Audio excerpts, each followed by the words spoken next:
Daily ഡോസിന്റെ പുതിയൊരു വീഡിയോയിലേക്ക് നിങ്ങൾക്ക് ഏവർക്കും സ്വാഗതം. ഇന്നത്തെ നമ്മുടെ യാത്ര മൈസൂരിലേക്കാണ്. 2 രാത്രിയും 3 പകലും നീണ്ടു നിൽക്കുന്ന ഈ യാത്രാവിശേഷങ്ങളാണ് ഈ വീഡിയോയിലൂടെ ഞാൻ നിങ്ങളുമായി പങ്കുവെക്കുന്നത്. ഇതൊരു ഫാമിലി ടൂർ ആയതിൻ്റെ പേരിലും കൂടെ കൈക്കുഞ്ഞുങ്ങളുള്ളതുകൊണ്ടും മൈസൂരിലേക്കുള്ള യാത്ര പ്ലാൻ ചെയ്തപ്പോൾ തന്നെ എൻ്റെ ഒരു ഡിമാൻഡ് കിട്ടാവുന്നതിൽ നല്ലൊരു വാഹനം അറേഞ്ച് ചെയ്യുക എന്നുള്ളതായിരുന്നു.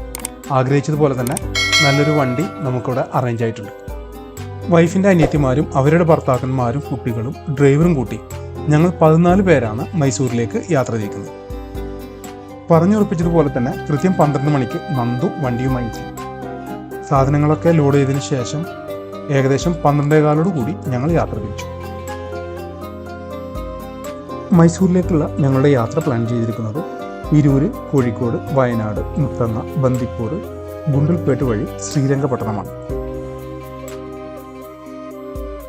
ഹൈവേയുടെ വർക്ക് ഒരു 90% കഴിഞ്ഞതുകൊണ്ട് തന്നെ ഞങ്ങളുടെ യാത്ര വളരെ സുഖകരമായിരുന്നു.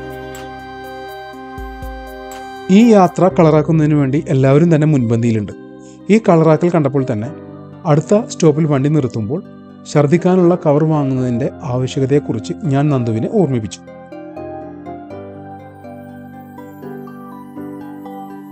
ചെമ്പ്രവട്ടം പാലം പിന്നിട്ട് ഞങ്ങളുടെ യാത്ര തുടർന്നുകൊണ്ടിരുന്നു.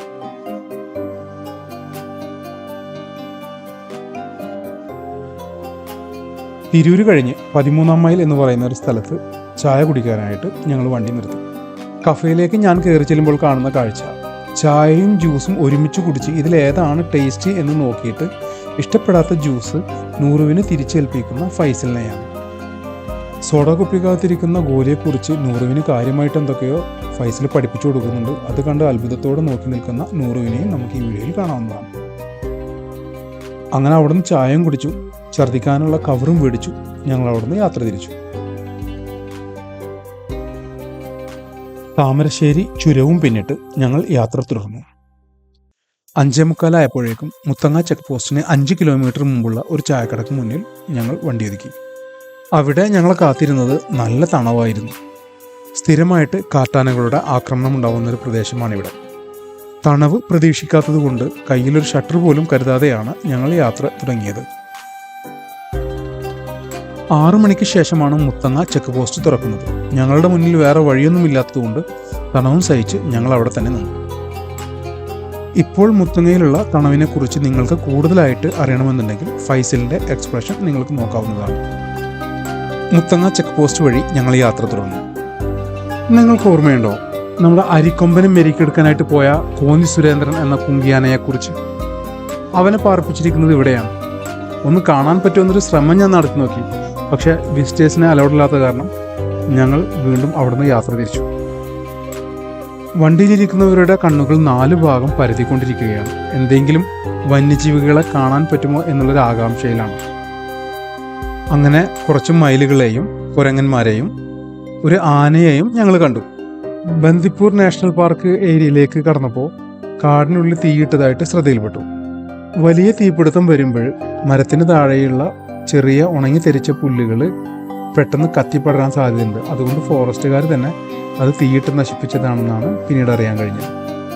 35 കിലോമീറ്റർ കാട്ടിലൂടെയുള്ള യാത്രകൾക്ക് ശേഷം ഗുണ്ടൽപേട്ടിലെ മനോഹരമായ കൃഷിഭൂമിയിലൂടെയായിരുന്നു പിന്നെ ഞങ്ങളുടെ യാത്ര. നമ്മളിപ്പോൾ നിൽക്കുന്നത് ബീട്രൂട്ടിൻ്റെ ഒരു കൃഷിയിടത്തിലാണ്. ഈ കൃഷിയിടത്തോട് ചേർന്ന് വെളുത്തുള്ളി കൃഷി ചെയ്യുന്ന മറ്റൊരു പാടവും നമുക്ക് കാണാം. കാണുമ്പോൾ ഇത് ചുമന്നുള്ളിയായിട്ട് തോന്നുമെങ്കിലും ഇത് വെളുത്തുള്ളിയാണ്. നമ്മൾ ഈ കാണുന്നത് ഉരുളൻകിഴങ്ങ് കൃഷി ചെയ്യുന്ന ഒരു പാടമാണ്. ഈ പാടത്തോട് ചേർന്ന് പച്ചമഞ്ഞൾ കൃഷി ചെയ്യുന്ന മറ്റൊരു പാടവും നമുക്ക് കാണാം. മഞ്ഞൾ തൈകളുടെ കൂമ്പെല്ലാം വെട്ടിക്കളഞ്ഞ് വിളവെടുപ്പിന് തയ്യാറാക്കി വെച്ചിരിക്കുകയാണ്. ഇതോടൊപ്പം തന്നെ വിളവെടുത്ത് കഴിഞ്ഞിട്ടുള്ള മഞ്ഞളും നമുക്കിവിടെ കാണാൻ പറ്റും.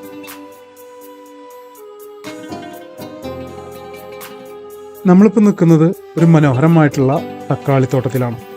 വിളവെടുപ്പിന് പാകമായിട്ടുള്ള തക്കാളിയൊന്നും അവിടെ ഇല്ലെങ്കിലും ഈ കാണുന്ന കാഴ്ച മനസ്സിന് സന്തോഷം നൽകുന്ന ഒരു കാഴ്ച തന്നെയാണ്.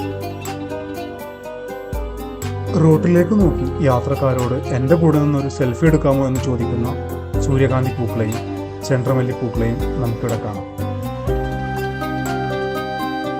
ഈ ചെണ്ടമല്ലി തോട്ടത്തിൽ വന്നപ്പോൾ കുറച്ച് സ്ത്രീകൾ നിന്ന് പൂ പറിക്കുന്നതൊക്കെ കണ്ടു. അവിടെ നിന്നൊരു സെൽഫിയൊക്കെ എടുത്ത് വീണ്ടും ഞങ്ങളുടെ യാത്ര തുടർന്നു.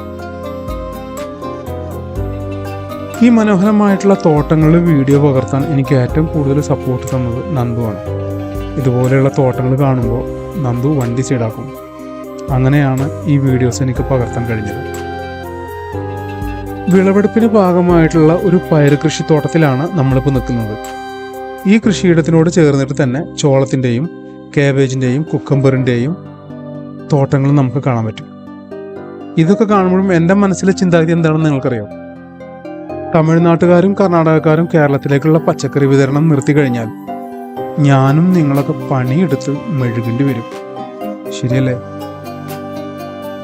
അടുത്തതായിട്ട് നമ്മൾ പോകുന്നത് നമ്മളിൽ പകുതി പേർക്കും അറിവില്ലാത്ത അല്ലെങ്കിൽ കണ്ടിട്ടില്ലാത്ത ഗ്രീൻ പീസിൻ്റെ ഒരു കൃഷിയിടത്തിലേക്കാണ്. ഈ കാണുന്ന തൈകളിലാണ് ഗ്രീൻ പീസ് കൃഷി ചെയ്യുന്നത്. യാത്രയിൽ കണ്ട മറ്റൊരു കൃഷിയാണ് തേനീച്ച കൃഷി. ഈ കൃഷിയിടത്തിന് മുന്നിൽ തേന് വെക്കുന്നൊരു പയ്യനെയും ഞാൻ കണ്ടു. തേനീച്ചക്കൂട് തുറന്നു നോക്കാൻ പോയ എന്നോട് അതിനകത്ത് തേനീച്ച ഇല്ല എന്നാണ് അവൻ പറഞ്ഞത്. ശ്രദ്ധിക്കുക, ഇങ്ങനെയുള്ള സ്ഥലങ്ങളിൽ നിന്ന് സാധനങ്ങൾ വാങ്ങുമ്പോൾ പറ്റിക്കപ്പെടാനുള്ള സാധ്യത വളരെ കൂടുതലാണ്. സമയം 9:50. ഗുണ്ടൽപേട്ടിലെ ഒരു ഹോട്ടലിൽ ബ്രേക്ക്ഫാസ്റ്റിനായി ഞങ്ങൾ വണ്ടി നിർത്തി. തുടർച്ചയായിട്ടുള്ള യാത്ര കുട്ടിപ്പട്ടാളം ക്ഷീണത്തിലാണ്. ഇവിടെ ഞങ്ങൾക്ക് ബ്രേക്ക്ഫാസ്റ്റ് ആയിട്ടുണ്ടായിരുന്നത് മസാല ദോശയും നെയ്റോസ്റ്റും മാത്രമായിരുന്നു. ഇവിടം മുതൽ ഭക്ഷണത്തിൻ്റെ ടേസ്റ്റിലും റേറ്റിലും നല്ല വ്യത്യാസം അനുഭവപ്പെട്ടു തുടങ്ങി. ഞങ്ങളിപ്പോൾ മൈസൂർ പട്ടണത്തിലൂടെ യാത്ര ചെയ്തുകൊണ്ടിരിക്കുകയാണ്. ഇവിടെ നിന്ന് 35 കിലോമീറ്റർ യാത്ര ചെയ്താൽ ലക്ഷ്യസ്ഥാനമായ ശ്രീരംഗപട്ടണത്തിൽ എത്തിച്ചേരും. ഇതിനു മുമ്പ് മൈസൂരിലേക്ക് ഞാൻ യാത്ര ചെയ്തത് 2008 അന്ന് ഒരു യാത്ര എന്നതിനപ്പുറത്തേക്ക് കാര്യമായിട്ട് ഒന്നും എക്സ്പ്ലോർ ചെയ്യാൻ എനിക്ക് കഴിഞ്ഞിരുന്നില്ല. 12:50 ഞങ്ങൾ ശ്രീരംഗപട്ടണത്തിൽ എത്തിച്ചേർന്നു. വരുന്ന വഴിക്ക് ഗൂഗിളിൽ നിന്നും നമ്പർ എടുത്ത് ബുക്ക് ചെയ്തു വെച്ച റൂമായിരുന്നു. AC റൂമിന് 2300 രൂപ വെച്ചാണ് പറഞ്ഞിരുന്നതെങ്കിലും 3 റൂം എടുത്തതിനാൽ ഞങ്ങൾക്ക് 2000 രൂപക്ക് നൽകി. രാത്രി 12 മണിക്ക് വണ്ടിയിൽ കയറിയതോടെ തന്നെ എല്ലാവരും നല്ല ക്ഷീണിതരായിരുന്നു. ഓരോരുത്തരും അവരവരുടേതായിട്ടുള്ള റൂമുകളിലേക്ക് മാറി തുടങ്ങി. ഇപ്പോൾ തന്നെ ഓൾറെഡി 1 മണി കഴിഞ്ഞിരിക്കുന്നു. 2 മണിക്കാണ് നമ്മളുടെ നെക്സ്റ്റ് പ്രോഗ്രാം അറേഞ്ച് ചെയ്തിരിക്കുന്നത്. ഈ 1 മണിക്കൂറിൽ ഒന്ന് കുളിച്ച് ഫ്രഷ് ആവാനുള്ള സമയം മാത്രമേ അവശേഷിക്കുന്നുള്ളൂ. നമ്മുടെ ഡ്രൈവർക്കും ഫ്രഷ് ആവാനും റെസ്റ്റ് എടുക്കാനുള്ള സൗകര്യങ്ങളും ഫ്രീ ആയിട്ട് തന്നെ ഇവരൊരുക്കി തന്നു.